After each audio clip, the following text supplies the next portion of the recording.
విశాఖ అభివృద్ధికి ప్రధానమంత్రి నరేంద్ర మోదీ 2 లక్షల కోట్ల రూపాయలతో శంకుస్థాపన చేశారని, స్టీల్ ప్లాంట్ కి కేంద్ర ప్రభుత్వం 11,500 కోట్ల రూపాయలు నిధులు కేటాయించడం చాలా ఆనందకరమైన విషయమని టీడీపీ ఎమ్మెల్యే గంటా శ్రీనివాసరావు అన్నారు. స్టీల్ ప్లాంట్ ప్రైవేటీకరణను ఆపి 11,500 నిధులు సాధించడంలో విజయం సాధించామని, స్టీల్ ప్లాంట్ కాపాడుకోవడం కోసం ఎంతవరకైనా వెళ్తామని, గతంలో స్టీల్ ప్లాంట్ ప్రైవేటీకరణ చేయవద్దంటూ తాను రాజీనామా కూడా చేసినట్లు గుర్తు చేశారు. జగన్ అధికారంలో ఉన్నప్పుడు స్టీల్ ప్లాంట్ ప్రైవేటీకరణ కాకుండా ఉండటానికి ఎటువంటి ప్రయత్నాలు చేయలేదని, జగన్ సీఎంగా ఉన్నప్పుడు పీఎంని కలిసిన ప్రతిసారి కేసుల కోసం మాట్లాడేవాడు తప్ప రాష్ట్ర అభివృద్ధి కోసం ఎప్పుడు మాట్లాడేది లేదని, చంద్రబాబు సీఎం అయ్యాక ప్రధానమంత్రిని కలిసినప్పుడల్లా రాష్ట్ర అభివృద్ధి కోసం మాట్లాడి నిధులు తీసుకొస్తున్నారని అన్నారు. యాంకర్ S5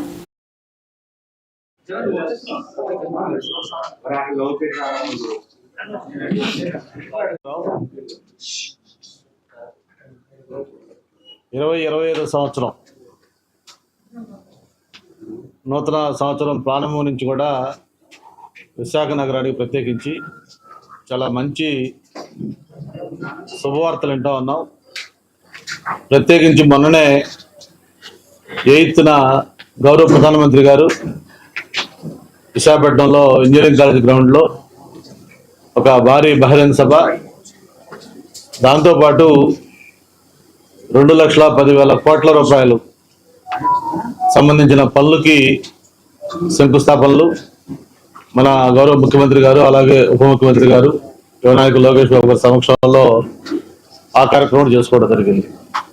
ఆ ఆనందంలో ఉండగానే నిన్న ఏదైతే ఉత్తరాంధ్ర ప్రజలే కాదు, ఈ రాష్ట్రానికే ఒక రకాల కోరికది, మన ఆంధ్రుల ఆత్మగౌరవం, తెలుగువాడి గుండె చప్పుడు అటువంటి విశాఖపట్నం స్టీల్ ప్లాంట్ మరి గత 1400 రోజులుగా ఏదైతే కార్మికులు కానీ, ఉద్యోగస్తులు కానీ, అన్ని వర్గాల ప్రజలు చేస్తున్న పోరాటానికి ఈరోజు ఒక శాశ్వత పరిష్కారం కింద 11,500 కోట్ల రూపాయల రివైవల్ ప్యాకేజీ దాన్ని నిన్న కేంద్ర కేబినెట్ ఆమోదించడం, ఈరోజు గౌరవ ఉక్కు శాఖ మంత్రి దాని విధి విధానాలు కూడా ప్రకటించబోతా ఉన్నారు.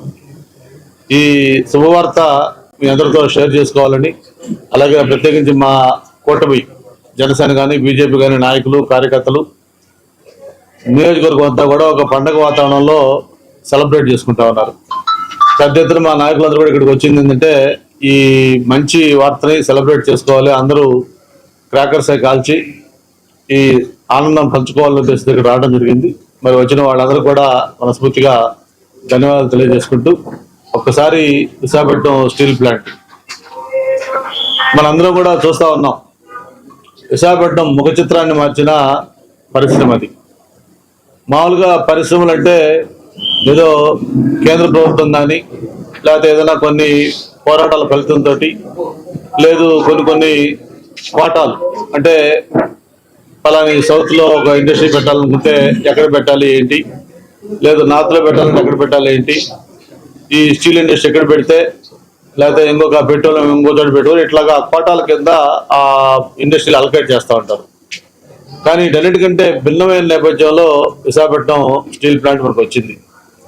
మామూలుగా ఏదైనా పరిశ్రమ వస్తూ ఉంటే ప్రజలు పొల్యూషనో, లేకపోతే అక్కడ వాళ్ళకి భూములు పోతాయనో, లేదు వేరే ఇబ్బందులు వస్తాయనో పరిశ్రమలకు వ్యతిరేకంగా పబ్లిక్ హియరింగ్లో కానీ, వాటికి వామపక్ష సంఘాలు కానీ, లేకపోతే ప్రజా సంఘాలు కానీ పోరాటాలు చేస్తాయి వ్యతిరేకంగా.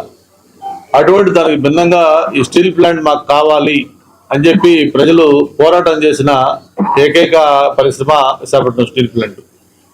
రాజకీయాలకు అతీతంగా, పార్టీలకు అతీతంగా ఆ రోజు ఎంతో మంది ఎంపీలు సౌత్ ఇండియాలో, మన ఆంధ్ర రాష్ట్రమే కాదు, తమిళనాడు, కర్ణాటక సంబంధించిన, ఒరిస్సా సంబంధించిన ఎంపీలు కూడా ఆ రోజు విశాఖపట్నం స్టీల్ ప్లాంట్ కోసం రాజీనామాలు కూడా చేయడం జరిగింది. అంతేకాదు 32 మంది ప్రాణత్యాగం, మామూలుగా ఒకరిద్దరు కాదు, ఈ స్టీల్ ప్లాంట్ సాధన కోసం 32 మంది వ్యక్తులు వాళ్ళ అసూలు బాధించారు. అటువంటి వాళ్ళ ప్రాణత్యాగంతో ఈ విశాఖపట్నం మనం సాధించుకోవడం జరిగింది. విశాఖపట్నం స్టీల్ ప్లాంట్ వచ్చిన తర్వాతనే విశాఖ నగరానికి కూడా ఉక్కు నగరంగా పేరు వచ్చింది. ఆ Visakhapatnam steel plant direct investment కానీ, దాని అనుభవం లేకపోతే వేరే ప్లాంట్ అనేక క్రైసిస్ ఫేస్ చేయడం కావచ్చు, ఏది ఏమైనా కూడా స్టీల్ ప్లాంట్ అనేది సంక్షోభంలోకి వెళ్ళిపోయింది.